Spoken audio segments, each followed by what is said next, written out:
Coffee पर Kurukshetra show में मेहमानों द्वारा व्यक्त की गई राय और कमेंट्स उनके निजी विचार हैं। मेहमानों की राय को इंडिया टीवी या शो के होस्ट की राय ना मानी जाए। इंडिया टीवी का मकसद किसी भी व्यक्ति या वर्ग की भावना को ठेस पहुंचाना नहीं है।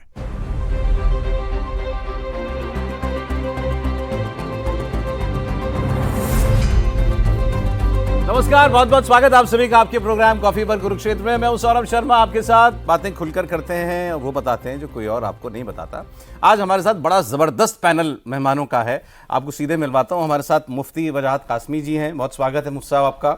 सुनते रहते हैं आप, उनको बड़ी बेबाक राय अपनी रखते हैं, बहुत खुल के बोलते हैं। और ऐसे ही मोहम्मद फैज़ खान साहब हमारे साथ हैं, कन्वीनर हैं मुस्लिम राष्ट्रीय मंच के। बहुत स्वागत खान साहब आपका भी।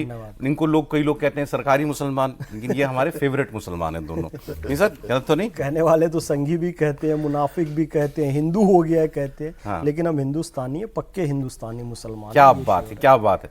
आज साहब आपसे जो हमें खास तौर पर डिस्कस करना है थोड़ा यूपी की पॉलिटिक्स, क्योंकि अब बंगाल वगैरह के बाद अब यूपी का चुनाव जिस तरीके से बढ़ रहा है आगे, तो जो कोशिशें हो रही हैं, ऑपोजिशन जो एक बनाना चाहता है गुलदस्ता समाज का, उसके बारे में हम बात करेंगे। खास तौर पर समाजवादी पार्टी, कांग्रेस पार्टी, पहले दो टारगेट उनके ये साफ दिखाई दे रहे हैं और मैं आपके सामने ये प्रूव करूंगा भी।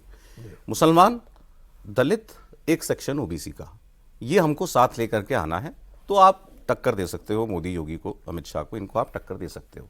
अब ये कैसे होगा, खासतौर पर यूपी का मुसलमान क्या सोच रहा है, क्योंकि अब ओवैसी साहब एक फैक्टर धीरे धीरे हमारे चुनावों में बन गए हैं। खासतौर पर बिहार, पश्चिम बंगाल, वहाँ ज़्यादा अभी कुछ कर नहीं पाए, लेकिन कुछ सेक्शंस में उनको वोट तो मिला। और यूपी में भी इस बार वो अपना जोर लगाएंगे।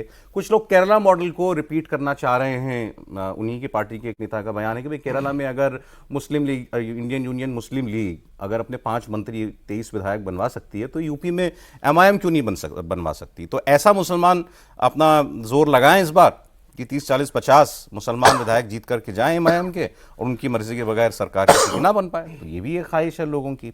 और एक अजीब बात हुई है कि भारत सरकार की मंत्री किरण रिजिजू जी ने ट्विटर पर जवाब मतलब कुछ आदान प्रदान करते हुए ओवैसी साहब से उनको कह दिया कि आप हिंदुस्तान के सबसे बड़े मुस्लिम नेता हैं, टॉलेस्ट हैं sir, tallest Muslim leader of India, उन्होंने डिक्लेयर कर दिया उनको। तो क्या ये बात सच है? यूपी का मुसलमान क्या सोच रहा है ये आप उनको बताइएगा। लेकिन राहुल गांधी जी आज सुबह से न्यूज में, राहुल गांधी जी कह रहे हैं मोदी गद्दार, अमित शाह गद्दार, आरएसएस गद्दार। फिर कह रहे हैं मैं माफी नहीं मांगूंगा, फिर दोहराऊंगा कि ये गद्दार हैं। फिर वो कहानी सुना रहे हैं कि देश में आर्थिक तूफान आने वाला है, तो कल से सुना रहे हैं वो कहानी। और मोदी जी जाकर के इटली में मेलोनी को मेलोडी टॉफी खिला रहे हैं। तो एक वो बयान मैं आपको सुनवाना चाह रहा था शुरुआत में, क्योंकि उस पर अगर बात नहीं होगी ना तो फिर हम इस पर आगे बढ़ नहीं पाएंगे। क्योंकि राहुल गांधी रायबरेली में जो एक्सपेरिमेंट कर रहे हैं वो आप तस्वीरों में ही समझ पाएंगे और उनके बयानों से समझ पाएंगे। तो पहले तो ये मेलोडी वाला जरा उनका स्टेटमेंट आप सुन लीजिए। पता नहीं आपने आज मोदी जी का वीडियो देखा, नहीं देखा? देखा? व्हाट्सएप यूनिवर्सिटी वालों ने देखा? रील बनाई है हिंदुस्तान के प्रधानमंत्री इटली के प्रधानमंत्री को, मेलोनी को मेलोडी टॉफी दिए हैं। इटली जाने से पहले, मेलोनी जी से मिलने से पहले उन्होंने हिंदुस्तान से कहा कि देखो आर्थिक तूफान आ रहा है, कम पेट्रोल का प्रयोग करो, सोना मत खरीदो, इलेक्ट्रिक गाड़ी खरीदो और विदेश में दौरा मत करो। आरएसएस के लोग सुन लो, आपने कहा कि मुझे माफी मांगनी चाहिए, मैं कभी माफी नहीं मांगूंगा, फिर बोलूंगा। अमित शाह और नरेंद्र मोदी गद्दार हैं क्योंकि उन्होंने कॉन्स्टिट्यूशन पर आक्रमण किया है। सुन लो अच्छी तरह, मैं तुम लोगों से नहीं डरता हूं और हिंदुस्तान की जनता इस बात को समझ गई है और हिंदुस्तान की जनता भी आपसे नहीं डरती है। राहुल जी कह रहे हैं मैं माफी नहीं मांगूंगा, लेकिन मैं माफी मांगना चाहता हूं। मैं अपने दोस्त और इंडिया टीवी के पॉलिटिकल लीडर देवेंद्र जी को इंट्रोड्यूस कराना भूल गया। सर मेरी नौकरी खतरे में तो नहीं है? नहीं, ऐसी चीज आ गई थी कि इसके सामने तो पूरा देश उनसे उन्होंने बीच में जरा एक चुटकी ले ली ना, तो एकदम वो हो गया, दिशा भ्रम हो गया था जरा। अब ये देवेंद्र जी बताएंगे कि राहुल जी के बयानों से 2 वोट जुड़ते हैं या घटी जाते हैं उनके अपने, और क्या मोदी जी के जुड़ जाते हैं। और ये अब मैं आपको एक विजुअल दिखाता हूं, एक तस्वीर दिखाता हूं। ये सब करने के अलावा राहुल गांधी वहां क्या कर रहे हैं। एक हमारे आज़ादी की लड़ाई के एक नायक हैं वीरा पासी जी, क्रांतिकारी, उनकी प्रतिमा का अनावरण उन्होंने वहां पर जाकर के किया। जो मैं आपसे कह रहा था ना, दलित और मुस्लिम ये एक इक्वेशन बनाने की कोशिश जो है, तो वो साथ साथ ये भी कर रहे हैं। तो ये जो वो सोशल इंजीनियरिंग करने का प्रयास कर रहे हैं, और समेत अखिलेश यादव, अखिलेश जी का एक कल का बयान बहुत इंपॉर्टेंट है। अखिलेश यादव ने इसको कंफर्म कर दिया कि वो अलायंस इस बार कांग्रेस पार्टी के साथ रखेंगे ही, साथ में चुनाव लड़ेंगे, और उन्होंने ये भी कहा है कि अलायंस में सीटों के बारे में हम बात नहीं करेंगे, हम जीतने की बात करेंगे। सीटें मतलब कौन कितनी सीटें लड़े ये मटीरियल है, ऐसा वो अभी कह रहे हैं। मतलब एक यूनाइटेड फ्रंट जो है वो दिखाने की कोशिश कर रहे हैं। अब क्या ये काम जो वो राहुल गांधी और अखिलेश यादव चाह रहे हैं उत्तर प्रदेश में, क्या ये बात जो है बन पाएगी? पहले इनके ये गद्दार वाले बयान पर मैं बात कर लूँ। आज बीजेपी के सारे नेता रिएक्ट कर रहे हैं इस पर। क्या इतना मतलब अंदर से खुशी होंगे मुझे लगता है स्टेटमेंट के बारे में, तो वैसे वो ये हाँ, ये इस बात को तो वो कहते भी हैं कि अगर राहुल गांधी अगर हमारे सामने आए तो हमारे एक तरह से आप कहिए कि प्रचार के लिहाज से सबसे बड़े पोस्टर वो आए हो। और बीजेपी के लोग कई बार सौरभ इस बात को कहते हैं कि इन इशूज़ पर अगर कांग्रेस पार्टी हमारी कमज़ोर नस को दबाए तो शायद हम थोड़ा दबाव में आए, या हमें जवाब देने के लिए होमवर्क करना पड़े या कुछ करना पड़े। लेकिन वो सब छोड़कर प्रधानमंत्री को अगर ये गाली देते रहें राहुल गांधी, तो बीजेपी के लिए बहुत ज़्यादा सूट करने वाली स्थिति होती है। और वो आराम से ये कहते हैं कि जनता के बीच में अगर आपकी इतनी पॉपुलैरिटी है तो फिर इस तरह की गालियां आप पर बैकफायर ही करती है। और कि पार्टी निश्चित तौर पर गंभीरता से इस लिहाज से लेगी कि अगर पीएम के लिए वैसे शब्द, गृह मंत्री के लिए, आरएसएस के लिए, तो पार्टी के राष्ट्रीय अध्यक्ष ने रिएक्ट किया। जवाब देना जिम्मेदारी, लेकिन लोड नहीं लेते एकदम से नहीं। और उनको एकदम से फिर ये समझ में आता है कि अच्छा, एक बार फिर से राहुल गांधी ने खुद को एक्सपोज किया कि जब आप इस तरह की बात करते हैं तो बीजेपी का यह समझना होता है कि राहुल गांधी अपने आप को एक्सपोज कर रहे होते हैं कि बीजेपी जिस प्रकार की इमेज राहुल गांधी का बनाने के लिए लगातार लगी रही शुरू से, राहुल गांधी अपने एक्शन और अपनी वाणी से उसको और ज्यादा मजबूत करते हैं। तो इस बात को लेकर बीजेपी के नेताओं में ज्यादातर खुशी दिखती है। राहुल गांधी जब भी ऐसी कोई बात कहते हैं ना, जैसे आज वो अब अड़ गए, मैं माफी नहीं मांगूंगा। अरे कौन आपसे माफी मांगने को कह रहा है? और जिसने मांगी वो उसने भी ऐसे ही कह दिया माफी मांग लो, उसको ही पता है कि आप माफी मांगने वाले नहीं हो। लेकिन क्या वो कोई फायदा कर रहे हैं अपनी पार्टी का? भाई इससे आपका जो कट्टर समर्थक होगा, चलो ठीक है, वो तो आपके साथ वैसे ही है, मोदी को गाली दे करके और थोड़ा पक्का हो जाएगा। मोदी का समर्थक भी तो पक्का हो रहा है, और जो दो एक इधर उधर आपके पास आ भी जाता, मुझे तो नहीं लगता कि इस प्रकार के बयान से वो आपके बारे में कुछ भला सोचेगा। आपको क्या लगता है? सौरभ भाई, पहले तो आपको इस शो के लिए मैं बधाई दूंगा। और इस शो में बैठता हूँ थोड़ा सा नर्वस हो जाता हूँ, क्योंकि मेरे थोड़ा अलग तरह के डिबेट का एक मेरा टेम्परामेंट होता है, और यहाँ पे बड़ा नफासत से और बड़ा सलीके से यहाँ पे होता है मामला। तो मुझे लगता है मैं कैसा बोलूं, आदत छुट्टी हुई आपकी। हमारी आदत उधर की ताबड़तोड़ वाली है असल में। तो बहरहाल थोड़ा आपके शो के अंदाज और लहजे में और नफासत को कायम रखते हुए मैं अपनी बात बोलूँगा। मुझे लगता है जैसे ये मणिशंकर अय्यर जी हैं, राशिद अल्वी जी हैं और दिग्विजय सिंह जी हैं, एक समय मुझे ऐसा लगता था कि नरेंद्र मोदी जी शायद इनको कुछ पैसे देते हैं कि भाई आप ऐसे ऐसे स्टेटमेंट दो। तो बड़े अजीब अजीब टाइप के स्टेटमेंट देते थे, मोदी जी को गालियां बकते थे, बीजेपी को गालियां, और पर्सनल कहते थे। उसका फ़ायदा मिलता किसको था? नरेंद्र मोदी जी को मिलता था। और वो कहते भी थे आप मुझे जितनी गालियां दोगे मैं तो उतना ऊपर चढ़ता जाऊंगा, उतना, और वो हुआ भी। अब मुझे ये यकीन हो गया नरेंद्र मोदी जी इनमें से किसी को पैसे नहीं देते थे। उन्हीं मणिशंकर अय्यर, राशिद अल्वी की कैटेगरी में राहुल गांधी सेम स्टेटमेंट दे रहे। मुझे नहीं लगता कि राहुल गांधी को बीजेपी या मोदी जी पैसे देते होंगे ऐसे मूर्खतापूर्ण बयान के लिए। यानी कि जो कहते हैं ना भाई, पैदाइशी मूर्ख हो या मूर्खता का कोई कोर्स कराया जाता है, तो इनके यहाँ कुछ लोग पैदाइशी मूर्ख हैं और इनको मूर्खता का कोर्स भी कराया जाता है। आपको इतनी समझ नहीं है कि देश में एक मोदी जी के प्रति बहुत बड़ा सहानुभूति का भाव है। एक हिंदुत्व के लीडर के रूप में भी कई लोग पहचानते हैं, एक भारतीय सांस्कृतिक अग्रदूत के रूप में भी लोग उनको पहचानते हैं। कुछ लोग कहते हैं मोदी ईश दूत है, मोदी अवतार है, यहां तक लोग उनके, और सीरियसली कहते हैं, मतलब मजाक में नहीं कहते हैं। तो आपको इतना समझना चाहिए कि आपके इन अनर्गल प्रलापों से मोदी जी को ही लाभ मिलेगा, भारतीय जनता पार्टी। तो आप बिना पैसे के एजेंट बने हुए बीजेपी। उनको लगता है मुसलमान खुश हो जाते होंगे। तो हम तो मुसलमान हैं, हम तो खुश नहीं होते। आप सरकारी मुसलमान हैं। हम सरकारी मुसलमान हैं, संघी हैं, मुनाफिक हैं, काफिर हैं, जो भी हैं। हम जिस मुसलमान को वो टारगेट करना चाह रहे हैं वो खुश, वो भी खुश नहीं होगा। वो समझ, देखो मैं आपको बता रहा हूँ, पता नहीं इस चैनल में नाम लेना उचित होगा कि नाम छोड़ दीजिए। हाँ चलिए ठीक है। एक पत्रकार हैं, बंगाल को लेकर वो एनालिसिस कर रही थी कि सारे मुसलमान ममता बनर्जी को वोट दे दें और कुछ दीगर लोग थोड़े बहुत भी दे दें तो ममता बनर्जी की सरकार बन जाएगी। यानी मेन तो मुसलमान है इनके लिए।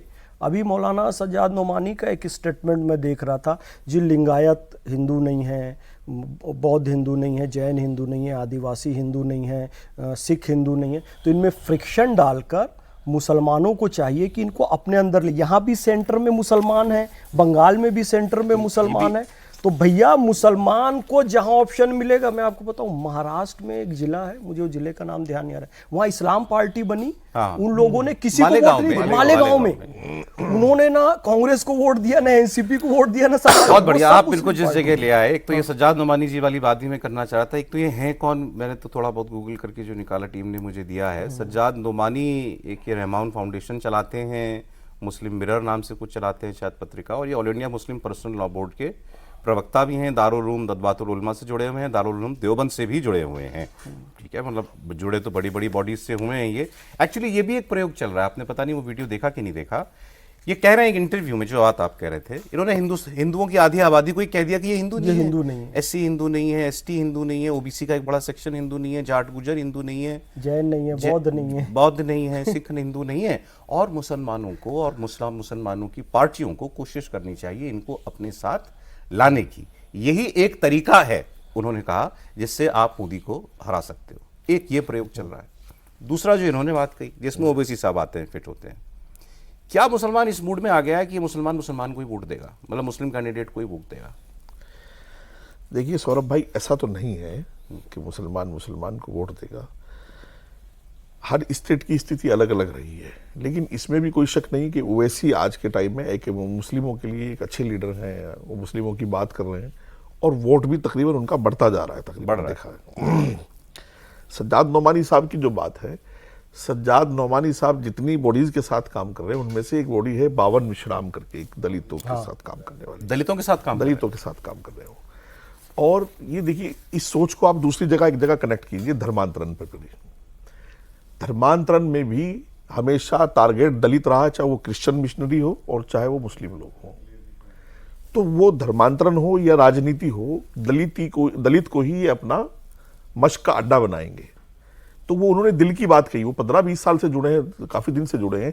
अभी उनका एक वीडियो भी वायरल हुआ था कि एक दलित के साथ उन्होंने बहुत बड़े मजमे में आधा गिलास पानी उस दलित को पिलाया पहले, फिर उसका झूठा पानी खुद पिया।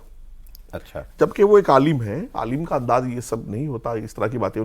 बीच में वो कह रहे थे कि करोड़ों लड़कियां मुसलमानों की वो हिंदू के साथ चली गई हैं, इस तरह की बातें कर रहे थे, भड़काने की बातें। कोई मौका वैसे वो छोड़ते नहीं है।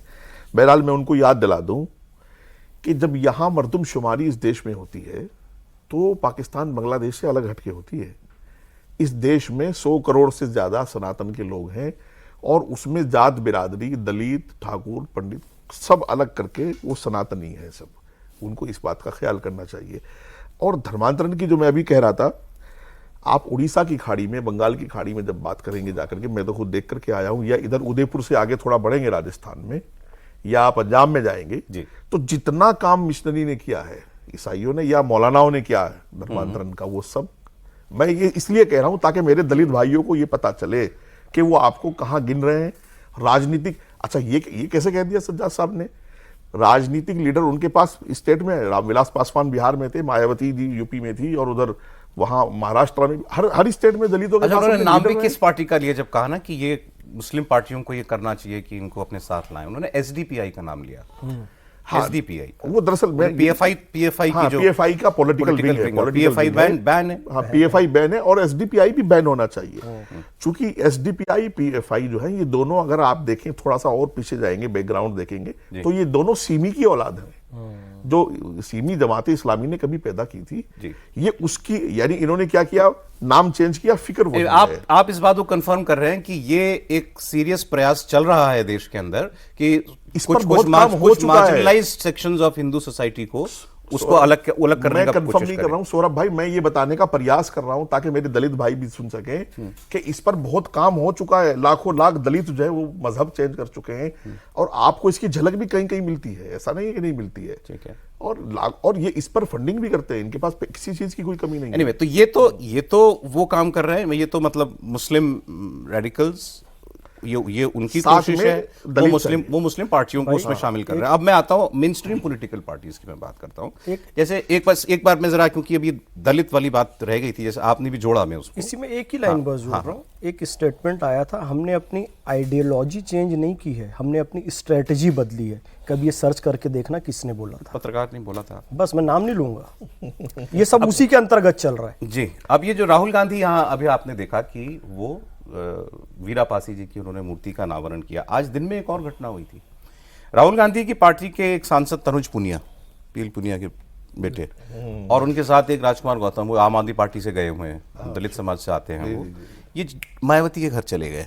मायावती जी ने खैर दरवाजा नहीं खोला, उनकी मुलाकात हो नहीं पाई, दरवाजा नहीं खोला, ये भी नहीं खबर खोला, है। बात मीटिंग नहीं हो पाई। फिर उन्होंने पता नहीं ऐसी उसको बहुत लाइट उसमें वेंड में कहा कि यार हम तो अपने दफ्तर से निकले थे, रास्ते में मायावती जी का घर था, हमने सोचा हाय हेलो करते चलें।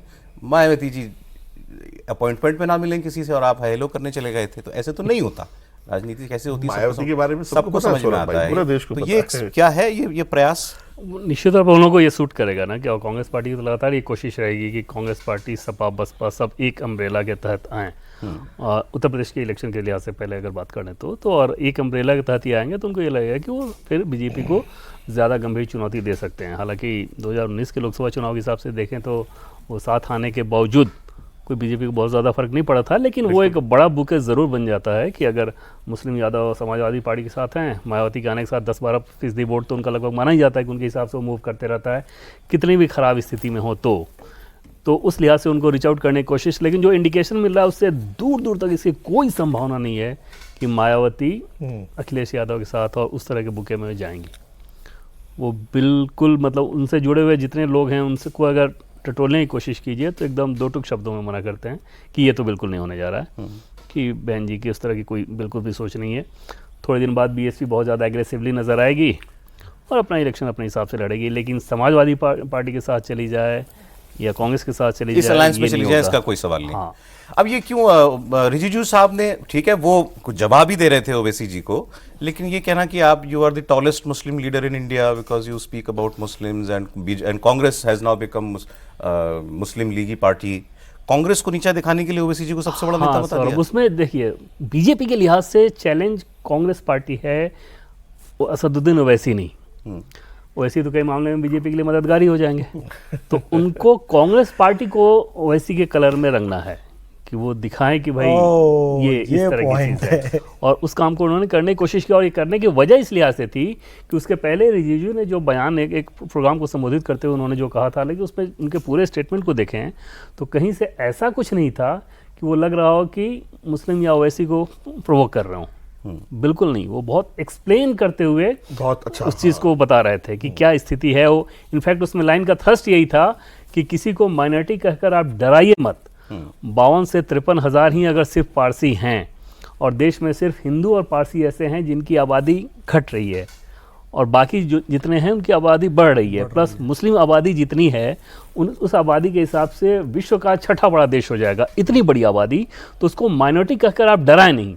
लेकिन इस चीज़ को कहीं रिपोर्ट किया गया था, उसके हिस्से को उठाकर असदुद्दीन ओवैसी ने सवाल किया, तो किरण रिजिजू ने दोबारा अपना वीडियो डालते हुए उस चीज़ को कहा। लेकिन टॉलेस्ट लीडर कहने का मतलब सिर्फ वही था कि वो कांग्रेस पार्टी को उस ऑप्टिक्स में बीजेपी ये चाहेगी कि ओवैसी साहब को ज्यादा से ज्यादा वोट मिले मुसलमानों का, वो सूट करेगा बीजेपी को। और कांग्रेस पार्टी असदुद्दीन ओवैसी की तरह नजर आए या मुस्लिम लीग की तरह नजर आए तो ये बीजेपी को बहुत ज्यादा सूट करेगा। जैसा अब मुझे आप बताइए कि मुसलमान सेक्शन, मतलब मुस्लिम समाज में क्या मरमरिंग क्या चल रही है कि सपा को इसके साथ ही अभी रहना है, कांग्रेस को साथ को वोट देना है, यही लोग मोदी से लड़ सकते हैं, या ओवैसी जी भी ऐसे लोग भी जब आएंगे तो फिर उनकी तरफ भी कोई लोग देखेंगे? मोदी जी लड़ने लड़ाने मरने मारने की चीज़ नहीं है, मोहब्बत करने की चीज़ है।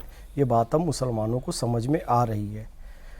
देखो दूसरी पार्टियों ने क्या कर दिया था, मैं आपको टीएमसी का एक उदाहरण दूं। हिंदू पश्चिम बंगाल में गाय इसलिए पालने लग गए थे, मतलब उनका क्या माइंडसेट कर दिया था आपने कि बकरीद में मुसलमानों को बेचेंगे ये गाय बैल। अभी वो मार्केट में बेचने जा रहे हैं, कोई मुसलमान खरीदने को तैयार नहीं है। ये किस लिए हो रहा है? क्योंकि मोदी जी की मानसिकता की सरकार आ गई है। तो मुसलमान कह रहे नहीं मैं अब गो हत्या नहीं करूंगा, अभी भले डर में कह रहे, आने वाले 5 साल में जब सरकार रहेगी, 10 साल में धीरे से उसके दिमाग में बैठ जाएगा। वहीं से एक मौलाना का और तमाम लोगों का, यहाँ तक कि अफजाल अंसारी जी का भी स्टेटमेंट आया, गौ माता को राष्ट्र माता, राष्ट्रीय पशु, राष्ट्रीय प्राणी घोषित करो। कहने का मतलब यह है मोदी जी की पॉलिसी के साथ मुसलमान है। मोदी नफरत की ऐसी चीज़ नहीं है कि विपक्षियों के साथ मिलकर मोदी जी को उखाड़ना है, क्योंकि मोदी जी या योगी जी जो सारे काम कर डर है, वो केवल बीजेपी रूल स्टेट्स में और जहां पर थोड़ा ज्यादा सख्ती होती है वहां की बात बता रहे हैं आप। मैंने कबूल कर लिया वो डर, लेकिन अभी डर से करेंगे, धीरे से वो चीज हैबिट बन जाएगी। हिंदू कभी गाय काट सकता है? खिलखिला के हंस पड़े। हिंदू कभी गाय काट सकता है? इस पर मैं इसलिए पर ममता बनर्जी ने उनका माइंडसेट कर दिया था कि तुम गाय पालो काटने के लिए। मोदी जी धीरे धीरे माइंडसेट बना देंगे और बना भी रहे हैं। मुसलमानों का दिल बदलने के लिए मोदी जी की हाँ, सत्ता की जरूरत है, सरकार, बिल्कुल मोदी सरकार बिल्कुल की जरूरत है। सही इस्लाम को मुसलमान फॉलो करें, इसके लिए मोदी जी की जरूरत है, क्योंकि तथाकथित धर्मनिरपेक्ष दलों ने इतना विकृत कर दिया है मुसलमानों को। रोड पे नमाज पढ़ना इस्लाम आप समझ रहे हैं, इंस्टेंट ट्रिपल तलाक आप इस्लाम समझ रहे हैं, वक्फ की संपत्तियों पर कब्जा आप इस्लाम समझ रहे हैं। मौलाना साहब बोलेंगे। मैं इसलिए हंसा हूं कि लोकसभा चुनाव के बाद फौरन मैं और आप इसी जगह पर एक शो हम लोग कर रहे थे कि मुसलमानों ने कितना वोट बीजेपी को दिया। इसमें कोई दो राय नहीं है कि फैज भाई की बात से मुझे इत्तेफाक है कि कुछ चीजें ठीक हो रही हैं, लेकिन जब ये बूथ पर जाती हैं तो उसका चुनाव परिणाम, तो आप पूरा लिस्ट लेके बैठे थे, हम भी लिस्ट लेके बैठे थे उस टाइम। मैं एक इसमें कुछ चीजें दूसरी मैं बताना चाहता हूं आपको।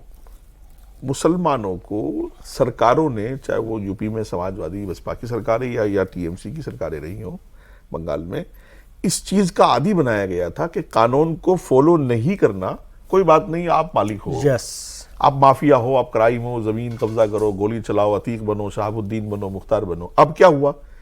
अब ये सरकार आई तो इसने कहा सुप्रीम कोर्ट की गाइडलाइन है, माइक उतारे जाएंगे भाई और वॉल्यूम को सेट किया जाएगा। यार सुप्रीम कोर्ट की कई स्टेट्स के हाई कोर्ट की स्टेटमेंट है और ऑर्डर है बाकायदा कि भाई आप सड़क पे नमाज नहीं पढ़ सकते, वो चलने के लिए है। और इस्लाम इसी को कहता है, इस्लाम कहता है इसको फॉलो करो। इस्लाम, अब ये बताइए 1450 साल से था तो माइक तो अभी 50-60 साल की पैदावार है। तो मुसलमानों ने कहा यार ये सरकारें तो अपने खिलाफ काम कर रही हैं। वो अच्छा, योगी जी मुस्लिम मुखालिफ है, योगी जी ने ऐसा कर दिया, मोदी जी ने ऐसा कर दिया, अमित शाह। तो ये जो चीजें हैं वाकईतन थोड़ा सा हल्का सा 19-20 का फर्क मुझे लगता है, वो भी सोशल मीडिया पर। बाकी वो फर्क मुझे कहाँ, आप देखिए, मैं इन्हीं का बताऊंगा आपको, इन्हीं की मिसाल। ये अभी यहां से निकल करके पोस्ट डालेंगे, अपना स्टेटमेंट डाल देंगे, फेसबुक सब चलाते हैं। आप मेरा देख लीजिएगा, आप ये देखिएगा कि दुनिया में जितनी गलीज भाषा किसी दुश्मन से दुश्मन के लिए इस्तेमाल कर सकता है मुसलमान, वो करता है हमारे लिए। और सब दाढ़ी टोपी वाले हैं माशाल्लाह। एक भी ऐसा नहीं है कि जो हम ये कहें कि साहब इसकी पहचान नहीं हो पा रही हिंदू के मुसलमान। देखिए, मैं जिस चीज को बताना चाह रहा हूं, जो आपने शब्द इस्तेमाल किया, मैं इसलिए खिलखिला के हंसा कि डर का माहौल है। उनको पता है कानून का डंडा इतना मजबूत है कि अगर कानून के खिलाफ हम सड़क पे नमाज पढ़ेंगे तो सब जेल जाएंगे, मुतवल्ली समेत सब मुकदमा होगा। गाय गौकुशी करेंगे तो जेल जाएंगे, बदमाशी करेंगे तो एनकाउंटर होगा। और इंसान या तो शौक से कोई काम करता है या खौफ से कोई काम करता है। अभी खौफ से हो रहा है, अभी खौफ से हो रहा है। नहीं, मैं, आप तो मुझे मोदी और मुसलमान इक्वेशन समझाने लगे, मैं तो अपोजिशन और मुसलमान की इक्वेशन। मैं अपोजिशन की, चलिए अपोजिशन पर भी आ जाइए। मुसलमान तो तख्ता मश्क है ना सबके लिए। मैं कांग्रेस को, जो अभी किरण रिजिजू जी की बात चल रही है, उन्होंने कहा, देखिए बहुत फैक्ट पर, मैंने उनका वो बयान सुना है। आप वो फैक्ट पर बात कर रहे थे कि माइनॉरिटी में किसकी आबादी बढ़ी है, किसकी घटी है। आप देख लीजिएगा डाटा 2011 तक का तो हमारे पास मौजूद है। लेकिन कांग्रेस तो मुस्लिम लीग से बहुत आगे बढ़कर काम कर रही है। अब ये देखिए, जो अभी देश के प्राइम मिनिस्टर को गद्दार कहने वाली बात है, ऐसा स्टेटमेंट तो शायद मुस्लिम लीग ने भी कभी नहीं दिया होगा। देश के गृह मंत्री को, ऑनरेबल गृह होम मिनिस्टर हैं वो।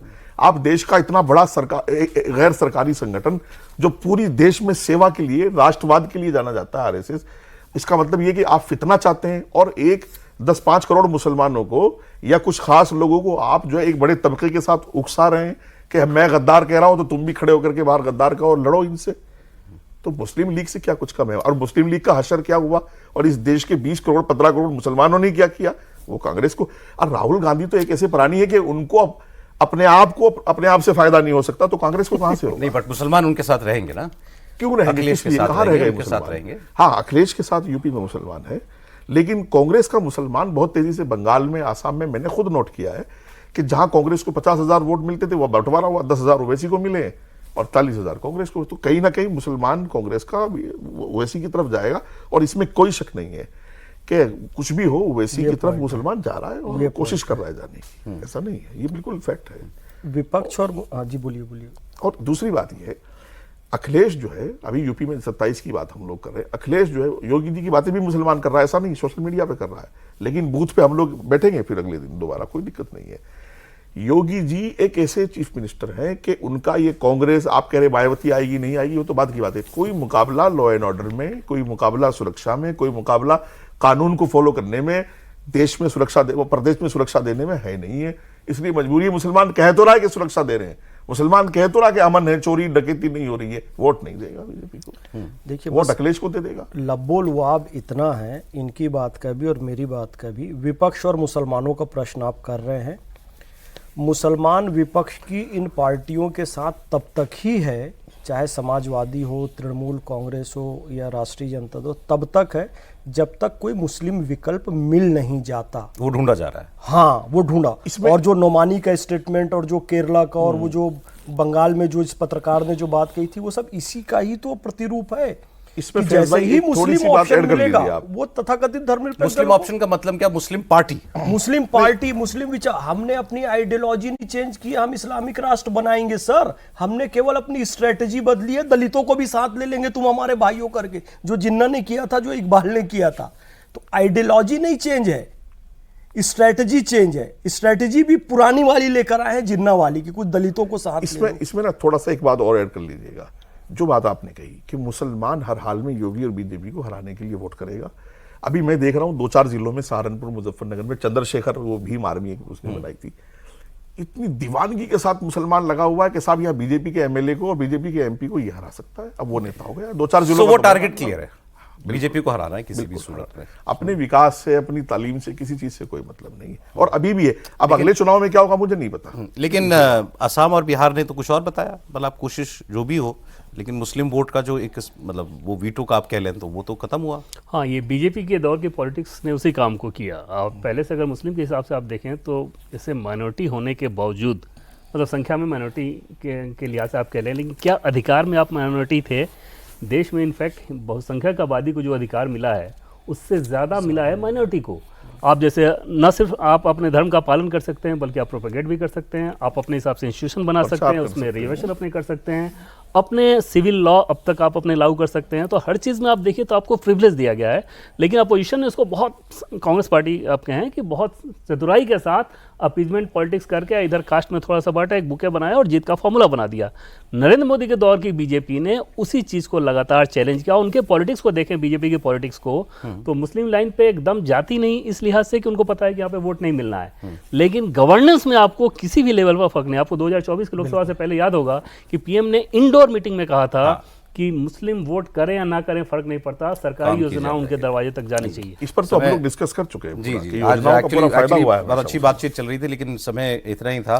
तो मैंने जो इनके बारे में कहा था, बहुत खुल के बोलते हैं, बात बोलते हैं, वो एक बार फिर साबित। आप दोनों बड़े जोड़ी में लग रहे हैं, बढ़िया लग रहे हैं एकदम। दुआ करो दोनों सलामत रहे। अरे बिल्कुल, क्या बात कर रहे हैं। आज कैसी गालियां आएंगी वो तो कोई बात। मुफ्ती साहब, फैज साहब, बहुत धन्यवाद, आप प्रोग्राम में आए। देवेंद्र, बहुत शुक्रिया आपका।